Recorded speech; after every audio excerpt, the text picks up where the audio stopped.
Assalamualaikum warahmatullahi wabarakatuh. Selamat pagi semuanya. Perkenalkan, kami dari kelompok 2. Di sini kami akan menjelaskan tentang pengelolaan sistem operasi. Yang pertama, saya akan menjelaskan tentang manajemen proses dalam sebuah sistem operasi. Nah, di sini kawan-kawan bisa melihat dari manajemen proses itu sendiri, di mana proses itu adalah sebuah keadaan ketika dalam suatu program itu sedang dieksekusi. Nah, dalam suatu proses itu sendiri tentu ada beberapa yang dilakukan dalam sistem operasi dalam memanajemen proses. Yang pertama, di situ bisa dilihat pembuatan dan penghapusan proses pengguna dan sistem proses. Kemudian menunda atau melanjutkan sebuah proses itu yang dapat dilakukan oleh sistem operasi.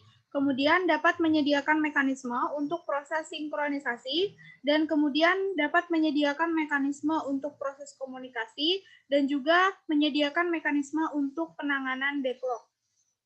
Nah, jadi itu adalah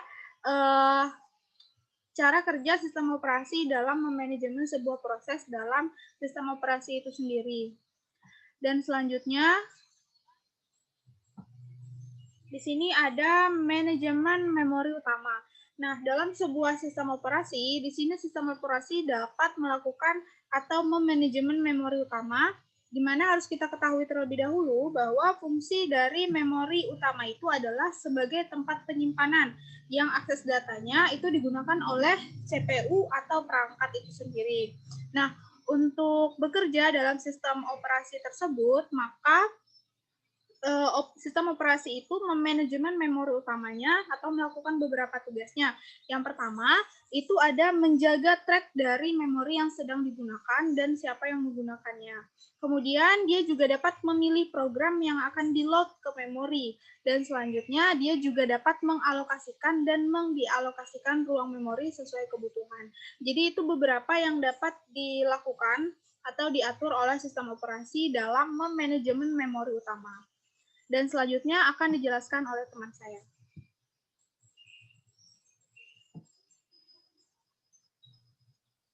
Ya, di sini saya akan menjelaskan tentang manajemen sekunder strage. Sekunder strage yaitu data yang disimpan dalam memori utama bersifat sementara.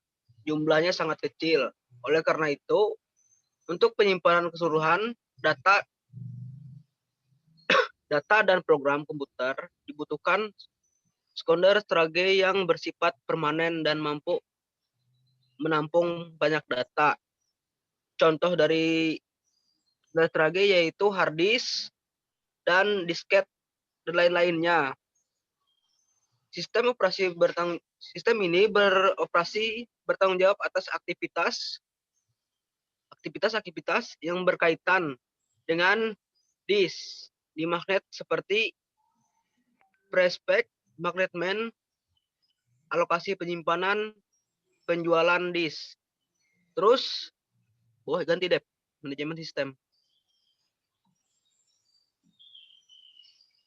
Manajemen sistem yaitu sering disebut sebagai drive manager, menyediakan drive yang umumnya sehingga operasi dapat seragam membuka, membaca, dan menulis. Contohnya itu menggunakan operasi yang sama untuk membaca berkas pada hard disk, CD-ROM, dan floppy disk. Komponen sistem operasi untuk sistem. Terus tuh buffer yaitu mampu menampung sementara data dari ke perangkat I'(O). Terus polling melakukan penjadwalan pemakaian I/O ya sistem supaya lebih efisien. Terusnya itu yang di bawah itu menyediakan drive untuk dapat melakukan operasi rinci untuk perangkat keras tertentu. Selanjutnya dijelaskan teman lainnya.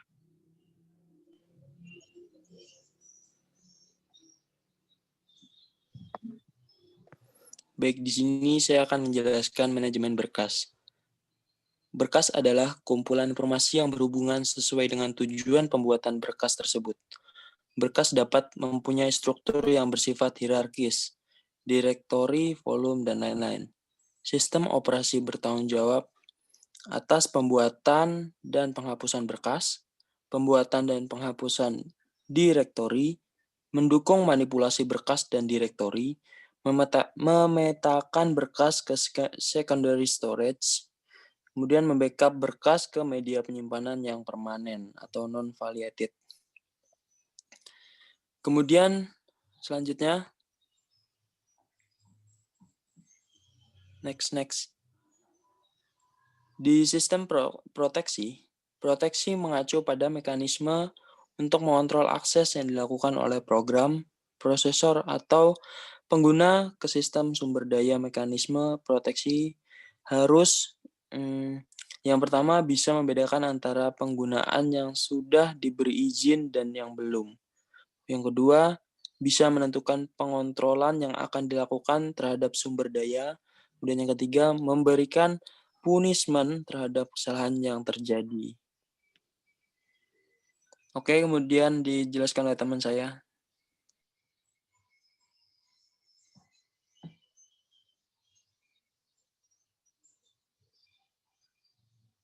Ya, di sini saya akan melanjutkan presentasi dari Winasis, yang dimana selanjutnya yaitu jaringan.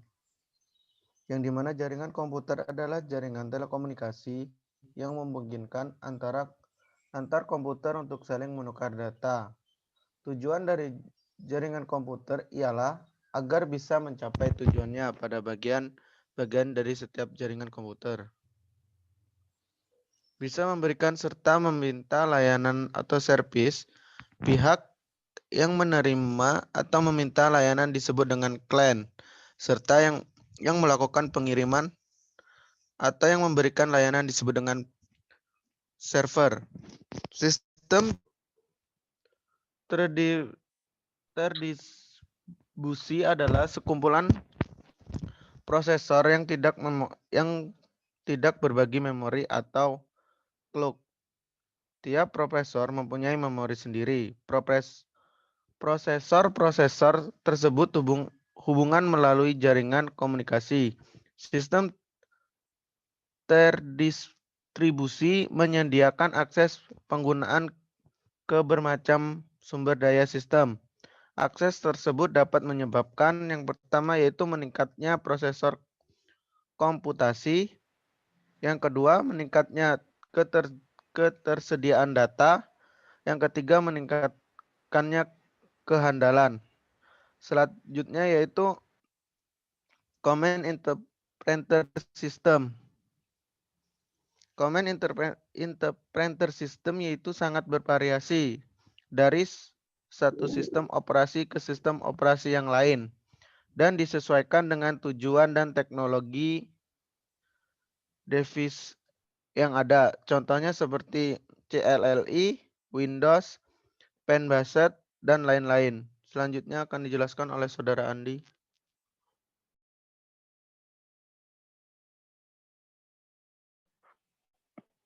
Yang atas, Dek.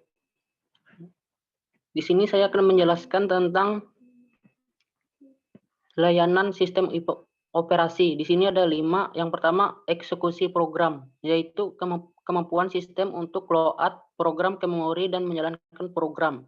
Dan yang kedua, operasi I/O, yaitu sistem operasi harus menyediakan mekanisme untuk melakukan operasi I/O atas nama pengguna.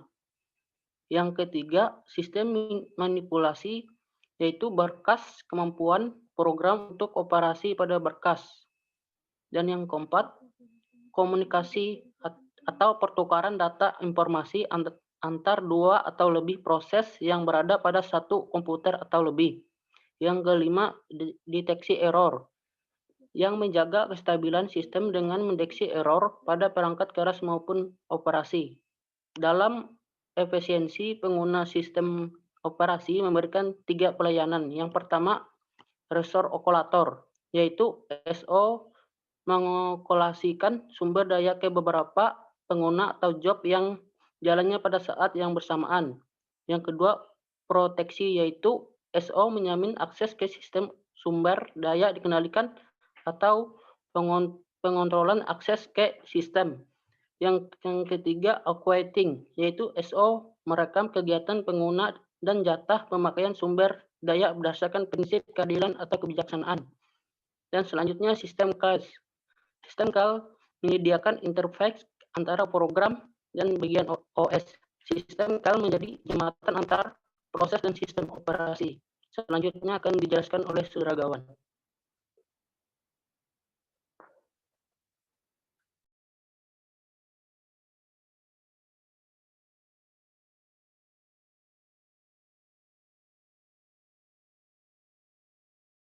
Ya, di sini akan melanjutkan dari Saudara Andi. Di sini ada mesin virtual. Mesin virtual itu apa sih? Mesin virtual itu adalah sebuah mesin yang mempunyai dasar logika yang menggunakan pendekatan lapisan-lapisan atau layer, biasa disebut layer, dari sistem komputer. Sehingga sistem komputer dengan tersendiri dibangun atas lapisan-lapisan tersebut. Dengan urutan lapisan-lapisannya mulai dari lapisan terendah sampai lapisan teratas adalah sebagai berikut. Yang itu ada perangkat keras atau semua bagian fisik komputer. Contohnya itu seperti hard disk, keyboard, mouse, dan monitor, dan lain-lain. Yang kedua itu ada kernel. Fungsi kernel itu program untuk mengontrol disk dan sistem file, multitasking, load balancing, networking, security, dan lain-lain. Yang ketiga itu ada sistem program yang membantu general user. Fungsi dari kernel itu yaitu berada pada lapisan kedua ini menggunakan instruksi perangkat keras untuk menciptakan seperangkat sistem call. Habis.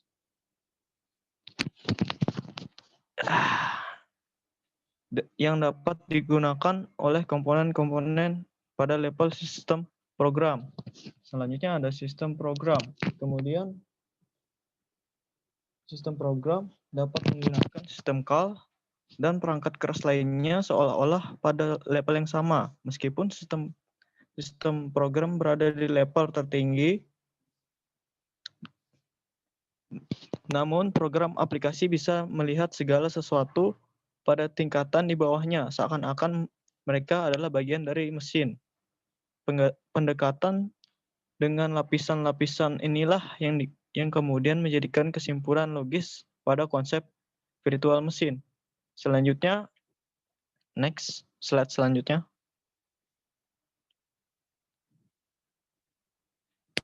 Slide selanjutnya itu ada perancangan sistem dan implementasi. Perancangan sistem itu adalah target untuk pengguna sebuah sistem operasi harus menyamakan harus nyaman digunakan, mudah dipelajari, dapat dikendalikan, aman dan cepat. Sedangkan target untuk sistem adalah sebuah sistem operasi harus gampang dirancang, diimplementasi, dan dipelihara. Sebuah sistem operasi mempunyai mekanisme dan kebijaksanaan, yaitu yang pertama, mekanisme menjelaskan. Mekanisme menjelaskan yaitu menjelaskan bagaimana melakukan suatu kebijaksanaan, memutuskan apa yang dapat dilakukan. Pemisahan kebijaksanaan dari mekanisme mempunyai hal yang sangat penting. Ini mengizinkan fleksibilitas yang tinggi bila kebijaksanaan akan mudah diganti.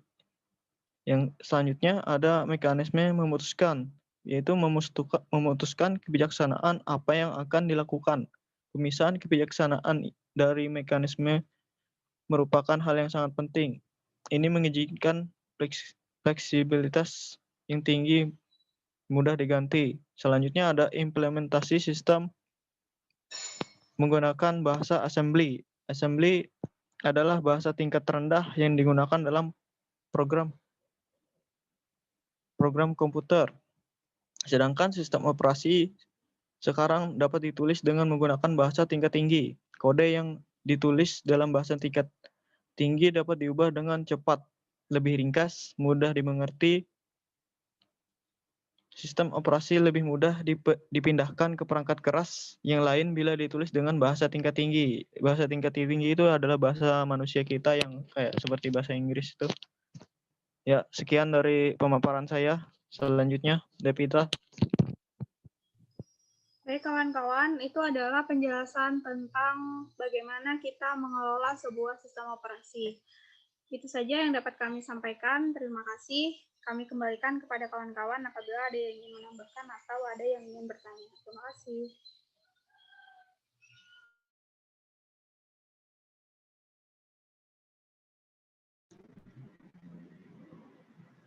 Terima kasih kembali saya ucapkan kepada kelompok 2. Anggotanya ada Mbak Novita, ada Juan, Trilili, Nila, Andrian. Umi termasuk anggota kelompok 2, Umi?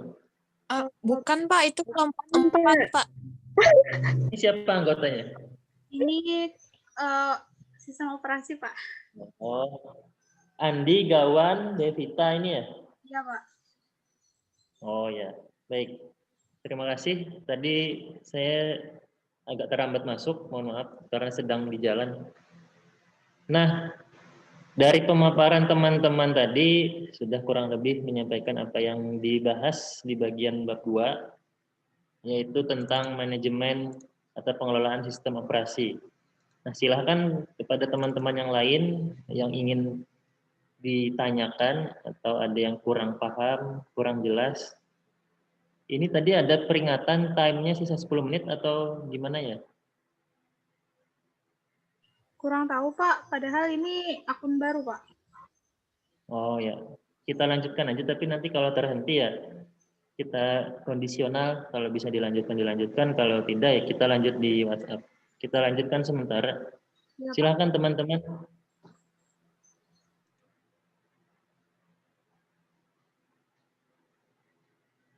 Seperti biasa yang bertanya tentu ada nilai, kayak minggu kemarin. Minggu kemarin kan banyak yang nanya. Kita batasi 3 penanya dulu.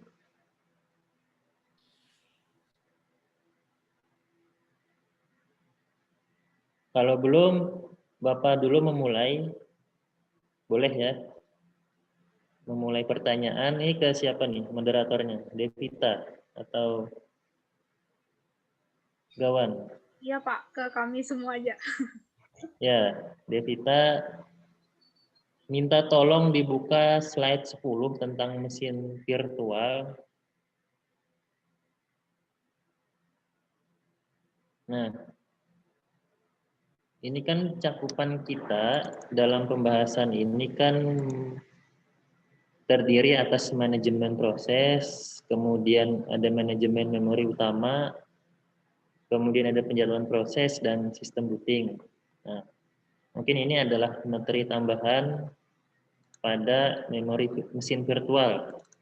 Kalau dibaca di sini kan mesin yang mempunyai dasar logika, menggunakan lapisan-lapisan dari sistem komputer dengan urutan lapisan dari terendah sampai tertinggi, seperti perangkat keras, kernel, dan sistem program. Nah, yang dimaksud mesin virtual di sini kan dulu kita pernah menggunakan virtual box untuk simulasi sistem operasi. Apakah itu yang dimaksud atau bukan? Yang dimaksud mesin virtual di sini?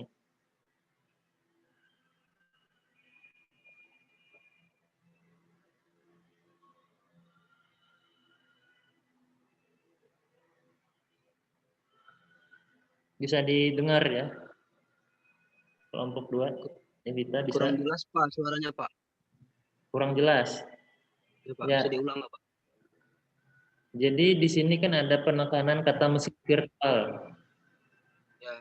Mesin virtual yang dimaksud itu seperti apa? Atau contohnya seperti apa? Apakah yang kita gunakan dulu VirtualBox itu merupakan salah satu mesin virtual atau bukan? Itu. Bisa didengar? Bisa, Pak, bisa. Bisa, Pak. Dan kalau bisa itu kan tadi di slide terakhir ada menjelaskan tentang bahasa assembly itu adalah bahasa yang paling mudah atau bahasa tingkat rendah. Memang dalam bahasa pemrograman ada bahasa tingkat rendah, bahasa tingkat sedang, menengah, atau bahasa tingkat tinggi. Bisakah memberikan gambaran bahasa tingkat rendah, menengah, sedang itu, dan sehingga assembly itu sebagai bahasa yang paling rendah?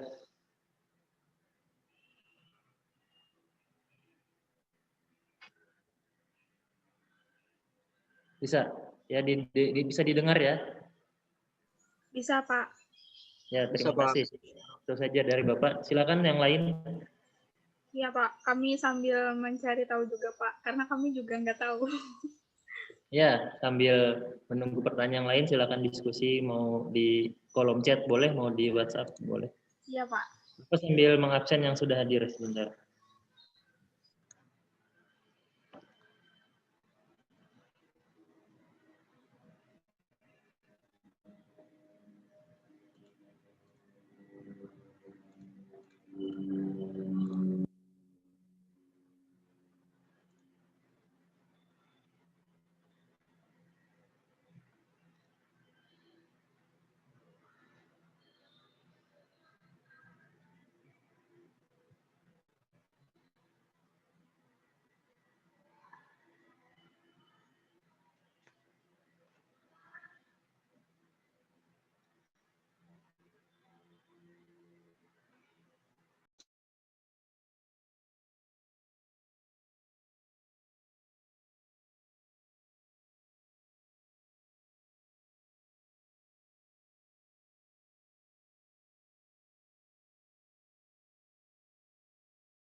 Izin, Pak.